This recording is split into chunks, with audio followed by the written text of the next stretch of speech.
आळंदीत असलेल्या साई पॅलेस हॉटेलमध्ये पोलिसांनी छापा टाकला आणि त्या छाप्यामध्ये 17 महिलांची सुटका केलेली आहे। हा जो साई पॅलेस हॉटेल आहे, या हॉटेलच्या नावाखाली तिथं वेश्या व्यवसाय सुरू होता आणि ज्यावेळेस या गोष्टीची टीप जी आहे ही पोलिसांना मिळाली, त्यावेळेस त्यांनी तिथं अचानक छापा मारला।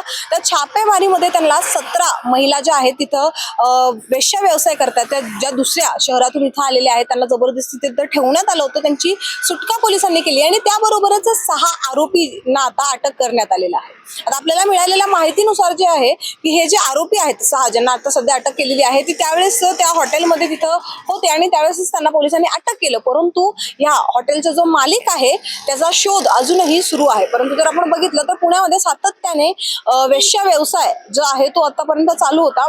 म्हणजे ही गोष्ट जी आहे मोस्टली सिटीमध्ये आपल्याला पाहायला मिळत होती, परंतु आता आळंदी या ठिकाणी सुद्धा हा वेश्या व्यवसायाचा प्रकार जो आहे हा सुरू असल्याचा आपल्याला माहिती मिळते। आता पुढची जी काही इन्व्हेस्टिगेशन आहे किंवा पुढचं जे काही रिपोर्ट आहे, आणि आता ओनरची तर म्हणजे जो मालिक आहे त्याचा तो शोध सध्या सुरूच आहे, परंतु पुढचे इन्व्हेस्टिगेशन झाल्यानंतर पुढची जी काही इन्फॉर्मेशन आहे ती आपल्याला क्लिअर होईल आणि त्यानंतर आपण या बातमीची जी पुढची अपडेट आहे नक्कीच आम्ही तुमच्यापर्यंत पोहोचू। तोपर्यंत तुम्ही पाहत राहा न्यूज डॉट्स। मी मृदुला नारळ।